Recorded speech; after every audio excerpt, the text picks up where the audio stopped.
Самое значительное, что можно сказать, это слон. Подкаст «Нежный слонь».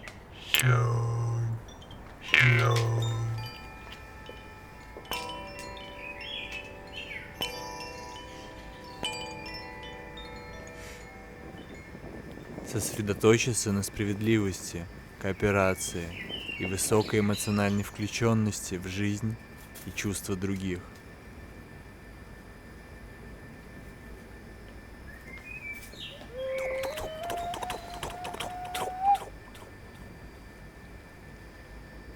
Хочу знать, как ведет себя вода, когда я на нее не смотрю.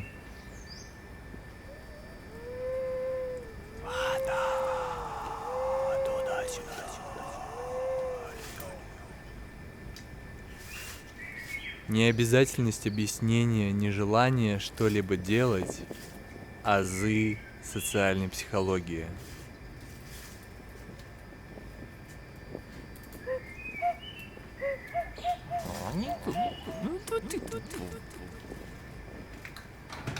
Попробуй отделить свои концепции от того, что ты на самом деле чувствуешь. Ты все время живешь в воображении. Попробуй на секундочку остановить воображение и оставить то, что ты читал в книгах.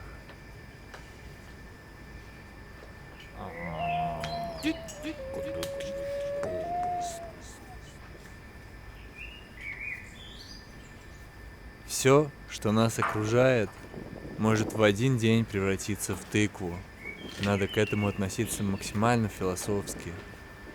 Потому что если относиться к жизни как к жизни, вот есть ты, есть твое тело, есть твоя кровеносная система, твое сердце сжимается, кровь гоняется по организму, легкие насыщаются кислородом, мозг работает. По большому счету тебе больше в жизни ничего не надо. Если ты умеешь получать от этого процесса удовольствие, от того, что просто биология работает, иногда подкармливать едой, чтобы дальше была энергия, все остальное — надстройка, кто чего тебе должен.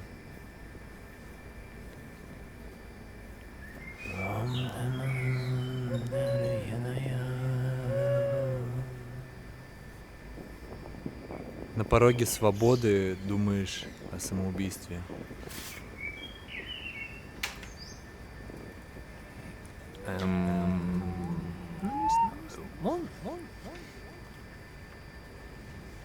Знаешь, почему я здесь? Я не знаю, чего я хочу. У всех вокруг столько разных планов, а я...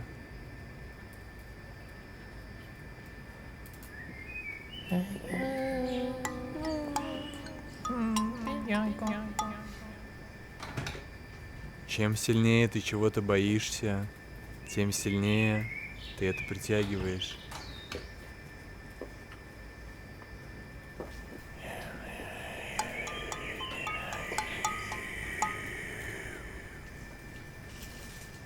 Важно понимать, кому мешают такие эмоции, как злость, агрессия или ненависть, и кому полезна такая концепция, как счастье.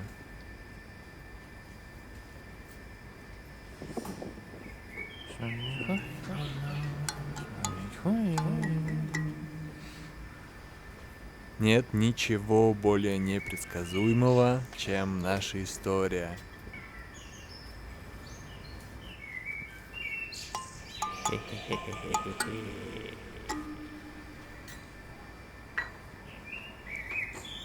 Озабоченность производством впечатления.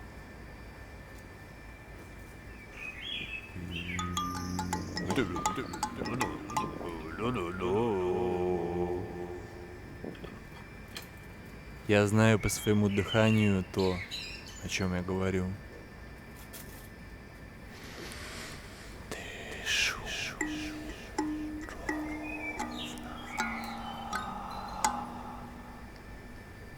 Мифы не берутся из вакуума и являются симптомами того, чем живет общество в тот или иной период времени.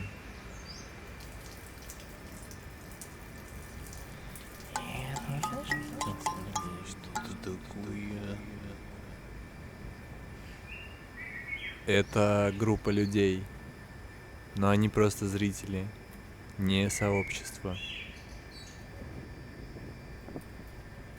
Вы просто дураки.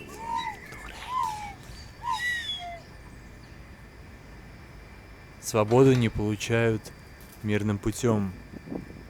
Свободу невозможно сохранить мирными методами. Любой, кто лишает тебя свободы, не заслуживает мирного отношения со стороны тех, у кого ее отняли.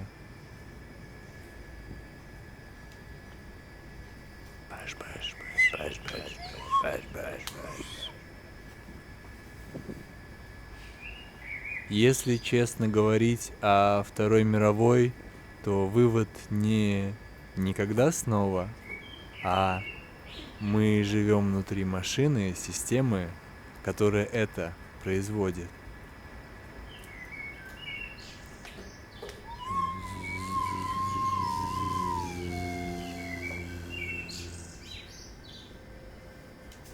Умышленное неведение – вот какой навык необходим для выживания.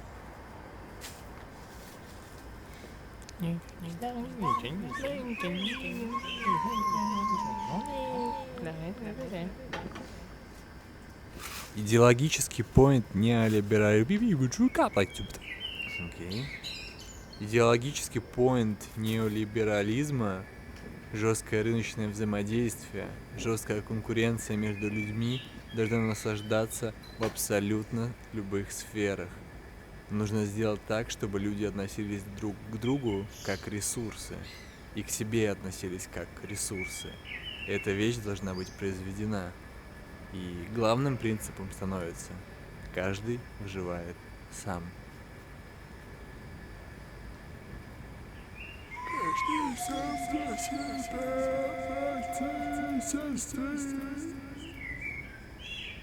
Солидарность, взаимопомощь, сопротивление установленному порядку.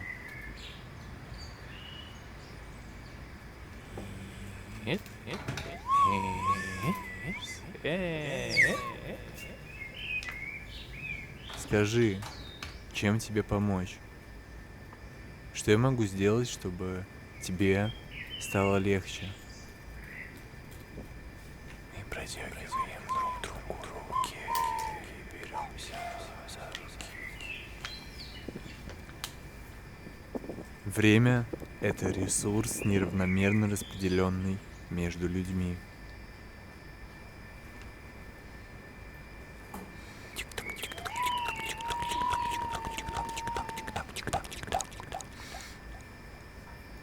Компромиссы — это неинтересно, потому что компромисс — это когда ты отказываешься от чего-то, что ты есть, ради того, чтобы ублажить кого-то другого.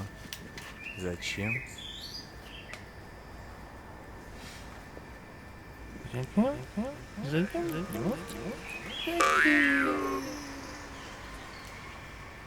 Любые культурные традиции являются результатом определенного экономического устройства.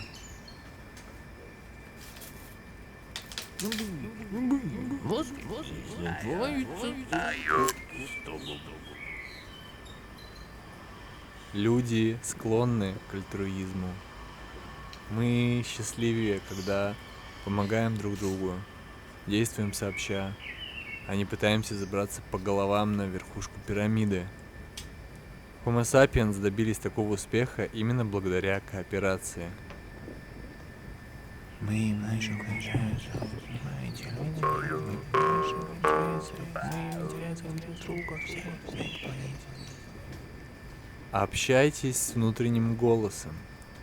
Когда возникает страх, а если я ошибусь, спросите, что худшее может случиться и смогу ли я это пережить. Чаще всего сможете.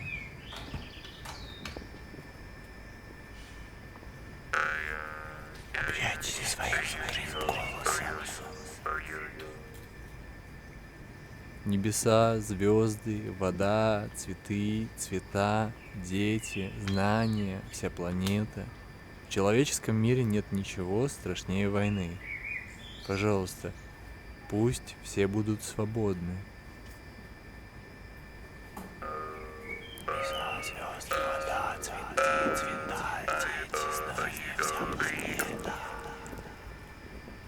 Я не это тело, я даже не этот ум. Я это не слышу, я это видел. Счастье можно найти даже в темные времена, если не забывать обращаться к свету.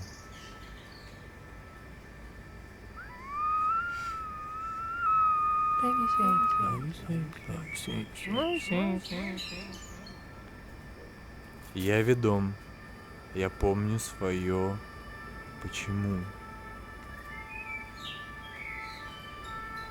Я не забываю свое почему.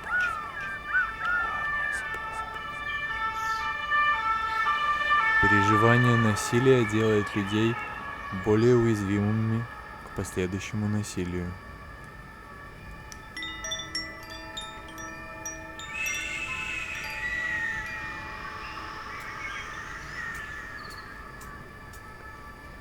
Почему нет больших демонстраций, подобных тем, что за права определенных групп, будь то этнические, ЛГБТКИА+, феминистские, иммигранты, эко, страны и народы, но нет больших демонстраций за права нечеловеческих животных?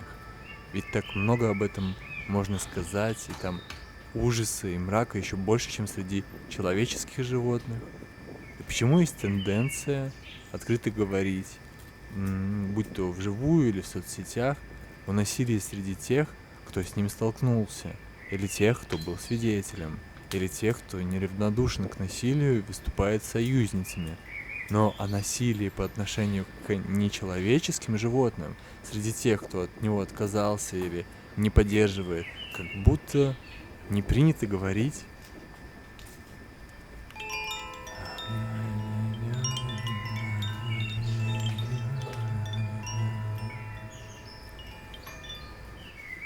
Я ваш аналог, я ваше отражение. Нет, я ниже, я серее вас. Я буду вашей копией, ежесекундно буду вас играть. И буду постоянно в маске, защищаться. И выброшу все мысли свои, идейки. Приму я от начала до конца, что мне диктует большинство. Ох, буду я утрировать затем все это. И буду говорить, что говорят. А если надо, и заткнусь. Закреплю я на своем лице одно лишь выражение, и оно не ваше, камни. Позволю вам кричать я на себя, надсмехаться, хотя не так. Я выдрессирую себя для получения тех чувств, что захотите вы. Куда мне позволять? Я даже буду двигать в такт ногой с вами при ходьбе. И превознесу я вас в своих глазах, и провозглашу богами вас моими. Над вами Бог, под вами я. Вы боги, и у вас есть Бог. Куда еще-то выше? В итоге я пластилин, я ваш. Лепите.